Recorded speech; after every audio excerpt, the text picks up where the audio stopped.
Hello friends, નમસ્તે. તમને ધાણા કેવી રીતે ઉગાવવા એ શીખવું છે, તો ચાલો આપણે ચાલુ કરીએ. પહેલાં તો જ્યાં ગાર્ડનમાં ઉગાવવા હોય ધાણા ત્યાં ડીક કરી નાખવાનું, બધું વલી દેવાનું. અહીંયા મેં ધાણાનું બીજ લીધું છે. આખા ધાણા હોય ને બેગમાં નાખી એને વેલણથી ક્રશ કરી દેવાના, તો એને સ્પ્લિટ થઈ જશે. પછી જ્યાં તમને નાખવા હોય ધાણા ત્યાં આવી રીતે નાખી દેવાના ઉપર. આવી રીતે નાખશો એટલે ધાણાના સીડ બધા અલગ અલગ થઈ જશે. જ્યાં તમને ધાણા ઉગાવવા હોય ત્યાં પહેલાં ફોકથી ડીક કરી દેવાનું.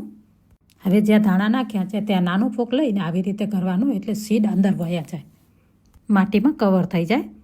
નહીં તો બીજું તમારે શું કરવાનું, થોડી ઉપરથી માટી કાઢી લેવાની.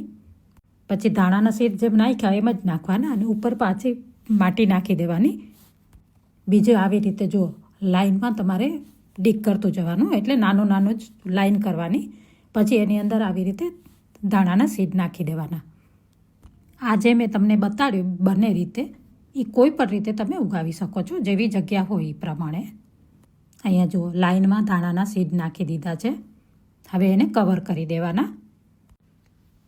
આવી રીતે થોડી થોડી માટી ઉપર નાખતું જવાનું, એટલે કવર થઈ જાય. મેં ત્યાં જ ધાણા ઉગાડ્યા છે, પહેલાં છૂટા નાખ્યા છે પાછળ ને આગળ લાઈન કરી છે. ઉગશે ત્યારે હું તમને બતાડીશ. મેથી પણ તમે એવી જ રીતે ઉગાવી શકો છો. ધાણા મેથી ઉગાવવા હોય તો તમારે અત્યારે ઉગાવવાના. અત્યારે થોડું ઠંડુ વેધર છે તો સારા થાય. ગરમી આવે ત્યારે તમે ઉગાવો તો એ તરત ઉગી તો આવે, પણ પતલા અને લાંબા થઈ જાય, જલ્દી પાકી જાય એવા. આવી રીતે તમને કાંઈ ઉગાવવાનું શીખવું હોય તો મને કોમેન્ટ કરજો. Thank you for watching. C you soon.